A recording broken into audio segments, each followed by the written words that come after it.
Hello दोस्तों, आप सभी को वेलकम है ऑनलाइन साइंस प्रॉब्लम। जैसा कि दोस्तों हम लोग लगातार पढ़ रहे थे एसके जासर के टीसीएस पैटर्न वाले बुक मैथ सॉल्यूशन, जो आरआरसी ग्रुप डी में ऐसे ही सवाल लगातार दोस्तों पूछे जा रहे हैं। तो चलिए दोस्तों शुरू करते हैं। और सेट नंबर आज दोस्तों 12 का पहला सवाल, जिसमें दिया गया 9 नंबर में मैथ्स का। तो चलिए हम बुक निकालते हैं, आप लोग भी फटाफट आंसर देते जाइए। चलिए सवाल पढ़ते हैं। दिया गया है किसी घन के प्रत्येक किनारे की लंबाई 2.6 सेंटीमीटर है, घन का पूर्ण पृष्ठीय क्षेत्रफल बताना है। दोस्तों 9 नंबर में ये सवाल दिया गया है। तो क्वेश्चन जो पूछा है ना दोस्तों, घन का पूर्ण पृष्ठीय क्षेत्रफल, घन का पूर्ण पृष्ठीय क्षेत्रफल। दोस्तों घन का पूर्ण पृष्ठीय क्षेत्रफल क्या होता है बताइएगा। तो 6 भुजा स्क्वायर होता है, 6 भुजा स्क्वायर होता है। अब यहां पर 6 इंटू भुजा दिया गया है 2.6 सेंटीमीटर, 2.6 सेंटीमीटर स्क्वायर है, तो इसको हम 2 बार लिख सकते हैं या नहीं दोस्तों? 2 बार लिख सकते हैं। अब क्या करेंगे, पॉइंट दोस्तों उड़ा देंगे। देखिए पॉइंट हमने उड़ा दे, नीचे में हम दोस्तों क्या आ जाएगा 100 आ जाएगा, इसका 1 0, इसका 1 0। अब क्या करेंगे दोस्तों, इन दोनों को गुना कर लेते हैं। 6 इंटू 26 का स्क्वायर क्या होता है, आप लोग फटाफट बताइए। तो हम निकालते 26 का स्क्वायर। देखिए दोस्तों ये मेथड है ट्रिक्स वाले। तो क्या हो जाएगा, 6 दूना 12, 12 दूना 24, 6 4 3 7 676 अपॉन में 100 आ गया है। दोस्तों 26 का स्क्वायर 676 होता है। अब यहां से हम गुना कर लेते 6 में, 6 इंटू 6 36, 6 7 42, 3 45, ठीक है। 6 7 36, 4 40 अपॉन में 100 से भाग दे देंगे, तो 40.56 आपका आंसर आ जाएगा। देखिए तो दोस्तों ऑप्शन नंबर डी में आपको दिया गया है। दोस्तों आप सभी को क्लियर होगा, यह सवाल बहुत ही इजी सवाल था। पूछा था घन का पूर्ण पृष्ठीय क्षेत्रफल जो होता है 6 इंटू भुजा स्क्वायर। चलिए तो आगे चलते दोस्तों, आगे बढ़ते हैं 20 नंबर में। देखिए 20 नंबर में क्या सवाल दिया गया है। किसी आयत का क्षेत्रफल 463.6 मीटर क्यूब है, यदि लंबाई 27 मीटर है तो आयत का परिमाप बताना है।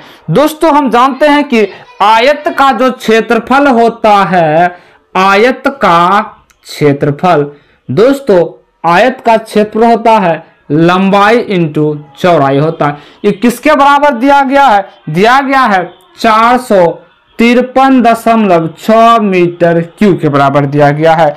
यहां से हमको दोस्तों लंबाई, दोस्तों देखिए लंबाई दिया गया 27 इंटू बी निकालना यानी चौड़ाई निकालना, बस हम इजीली निकाले, बी यहां से कर लेंगे तो 453.6 अपॉन में 27 कर सकते हैं। अब यहां दोस्तों पॉइंट को हम उड़ा देते तो नीचे में आ जाएगा 10। अब दोस्तों भाग दे देते हैं, 9 तिया 27, 9 पचे 45, 9 चौका 36। अब देखिए दोस्तों यहाँ जगह 30 दहे 300। अब भाग दे देंगे इससे तो 30 एकम 30 बचेगा 20, और यहाँ 20 बचा दोस्तों, यानी 204 यानी कि 2 6 18, ठीक है, 0.8 आ जाएगा, 16.8 आ जाएगा। आप भाग फटाफट दे दीजिए, ठीक है। आप क्वेश्चन जो पूछा आयत का क्वेश्चन जो पूछा आयत का बताना है परिमाप। आयत का परिमाप दोस्तों होता है 2 इंटू लंबाई जोड़ चौड़ाई, 2 इंटू लंबाई दिया गया है 27 जोड़ चौड़ाई दिया गया 16.8। देखिए तो 2 इंटू, देखिए कितना आ जाएगा 8 7 15, सॉरी ये गुना पॉइंट है ना, 6 7 13, देखिए 6 7 13, 2 1 3 1 4.8 गुना कर देते हैं, 8 3 24 बाकी 2, 4 3 12, 2 14, 4 दूना 8, 1 9, ठीक है। देखिए तो ऑप्शन गलत भी तो हो रहा लगता, हाँ गलत हो रहा दोस्तों थोड़ा सा। अच्छा यहाँ 8 ही होगा, देखिए प्रयास करते हैं, गुना 8 दूना 16 बाकी 1, 3 दूना 6 1 7, यहाँ पर बाकी नहीं है, 4 दूना 8, 87.6 मीटर आपका सही हो जाता है ऑप्शन नंबर सी। दोस्तों क्या आप लोगों को क्लियर है या नहीं? आगे तो बढ़ते हैं। यहाँ से हमने आयत की लंबाई निकाल ली, क्षेत्रफल लंबाई गुना चौड़ाई, जो इसके बराबर ये दिया गया है।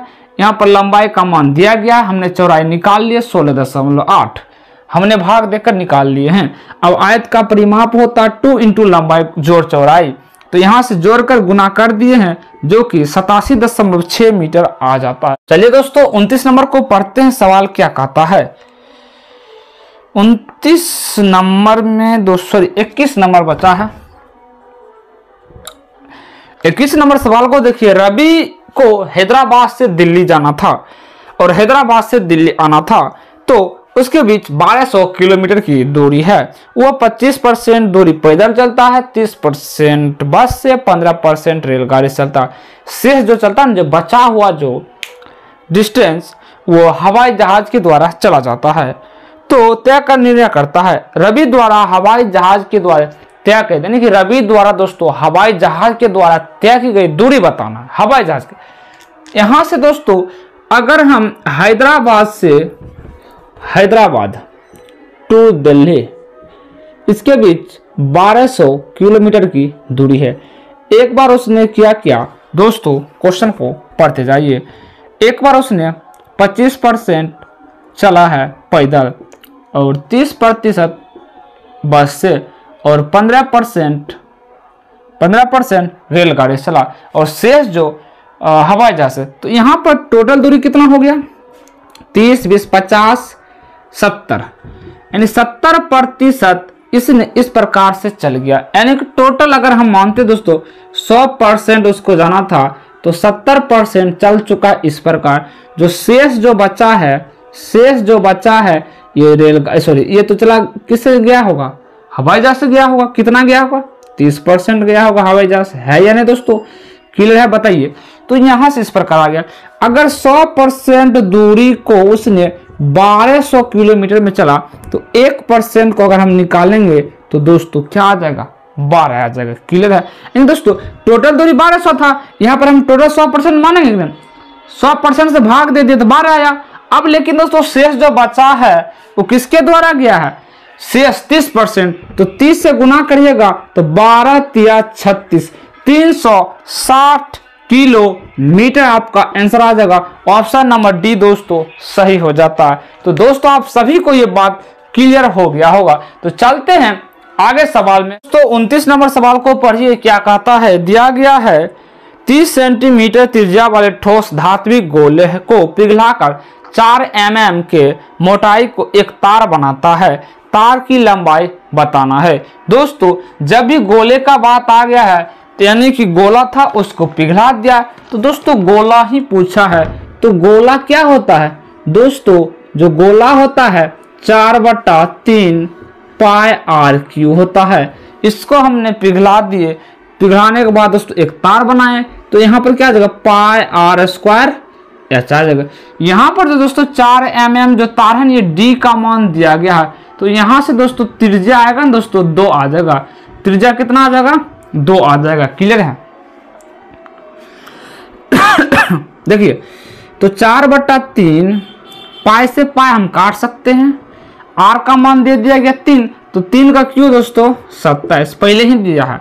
अब यहाँ से r² r का मान है हमने 2 लिखा है, 2 का स्क्वायर 4 इंटू h तो निकालना है। वही ना पूछा है, तार की लंबाई पूछा है मीटर में, तो h हमको निकाल लेना है। देखिए 3 नमा 27, 4 से 4 कट गया, h का मान 9 आ गया। क्या दोस्तों क्लियर है? तो बताइएगा। ऑप्शन नंबर डी आपका सही हो जाता है। ठीक है दोस्तों, h का मान 9 आ गया है। जो तार का लंबाई 9 मीटर आप कह सकते हैं, 9 मीटर। ऑप्शन नंबर डी आपका सही होगा। चलिए देखते हैं आगे। तो 32 नंबर सवाल को पढ़िए, क्या कहता है। बहुत ही अच्छे सवाल है। 30 नंबर है दोस्तों। 30 नंबर में जो कहता है ना, कहता आरोसी को किसी संख्या से भाग देना था, गुना करना था 2.4 में, लेकिन उसने गलती से 4.2 से गुना कर दिया है। उसे परिणाम गुणनफल 65.1 था, तो सही गुणनफल के रूप में क्या होना चाहिए, सही बताना है। दोस्तों अगर हम मान लेते अगर x में उसने गुना करना था, जो उसने गुना जो किया करना था दोस्तों 2.4 से, सही ये था, लेकिन वो गलती से न 4.2 से कर दिया, तो आंसर उसके पास 65.1 आ गया है या नहीं दोस्तों। अब यहां से हम x का मान निकाल लेंगे तो कितना आ जाएगा 65.1 अपोन में 4.2। ये पॉइंट सेम था, एक के बाद यहाँ पर हमने उड़ा सकते हैं, है या नहीं दोस्तों। अब देखिए यहां से आप काटिएगा तो कितना आएगा, देख लीजिए कितना आ गया दोस्तों, x का मान देखिए 7 नमा 63, हाँ 7 कट रहा, 7 नमा 63, 2 7 या 21, 7 छक 42, है या नहीं दोस्तों। अब इसको एक बार और हम काट सकते, 3 तिया 9, 3 एकम 3 और 3 दूना 4, तो आ गया x का मान 31.2 आ गया। ये दोस्तों 31.2 इतना जो आया ना, इसको किसमें करना था, इसको जो करना था 2.4 से गुना करना था, ये एक सही था, ठीक है। तो सही पूछा है, सही निकाल देते हैं, पॉइंट उड़ा देते हैं, 10 आ गया, 2 से 12 आ गया, ठीक है, 2 छक 12, 2 पचे 10, 6 कम 6, 6 तिया 18/5, आंसर निकालिएगा 5 तिया 15 और 5 सत्य 35, 1 5 दूना 10, 37.2 आंसर आ जाता है दोस्तों। ऑप्शन नंबर ए में यहाँ पर एक 0 भी लगा क्योंकि वहां पर 0 है, ठीक है। तो यही दोस्तों इसका सही हो जाता है। दोस्तों क्या आप लोग क्लियर हैं या नहीं। किसी संख्या में गुना करना था 2.4 से, लेकिन उसने गलती से 4.2 से कर दिया, तो आंसर है 65.1। तो हमने इसको सॉल्व करने के बाद जो आंसर है 31.2, यानी कि ये सही था। इसमें उसको करना था 2.4 से, ठीक है, तो हमने कर दिए गुना, आंसर आ गया, ठीक है। चलिए आगे चलते हैं दोस्तों, 32 को देखते हैं। 32 नंबर क्या कहता है, देखिए दोस्तों बहुत ही अच्छा सवाल है, रेशियो का है। 3.2 के अनुपात में 2 दर पानी को एक द्रव 2 लीटर मात्रा को 2.3 के अनुपात में 2 दर पानी को एक अन्य द्रव 3 लीटर की मात्रा में मिलाया जाता है, तो नए मिश्रण 2 दर पानी का बताना है। दोस्तों एक मिक्सचर है जिसमें दिया गया है दूध और पानी का, यानी कि मिल्क होगा और वाटर होगा। इसमें जो अनुपात दिया गया 3:2 में दिया गया, उसमें 2 लीटर कुछ द्रव मिलाया, पानी मिलाया, तो जो अनुपात हो गया 2.3 आ गया, ठीक है। तो यहाँ पर दोस्तों देखा जाए 3 2 5 आ रहा है, और यहाँ पर देखा जाए 2 और 3 गड़बड़ हो गया, और यहाँ पर भी 5 आ रहा है, ठीक है। लेकिन यहाँ पर देखिए दोस्तों पानी को मिलाया था लेकिन दूध को नहीं मिलाया, तो दूध तो सही सेम ही रहना चाहिए, बराबर रहना चाहिए, तो दूध को बराबर कर देते। तो दूध को अगर हम बराबर करेंगे तो नया रेशियो हम निकालते हैं, ठीक है। तो दूध का रेशियो करेंगे तो यहाँ 2 गुना कर दीजिए, यहाँ 3 बराबर हो जाएगा। देखिए 3 दूना 6, 3 दूना 6, 6 6 है या नहीं।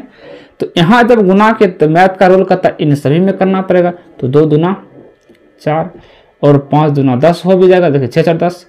अब यहाँ हो जाएगा 3 तिया 9 बराबर, यहाँ पर भी 15 आ जाएगा। तो नया रेशियो कितना आ गया, नया रेशियो देखिए 6 6 12 और 9 4 13, तो 12.13 आपका सही आंसर आ जाता है। नया रेशियो ऑप्शन नंबर सी आपका सही होता है। और इन टोटल का जोड़ करेंगे दोस्तों कितना आ जाएगा, 25 आ जाएगा, ठीक है। चलिए तो आगे चलते हैं सवालों में।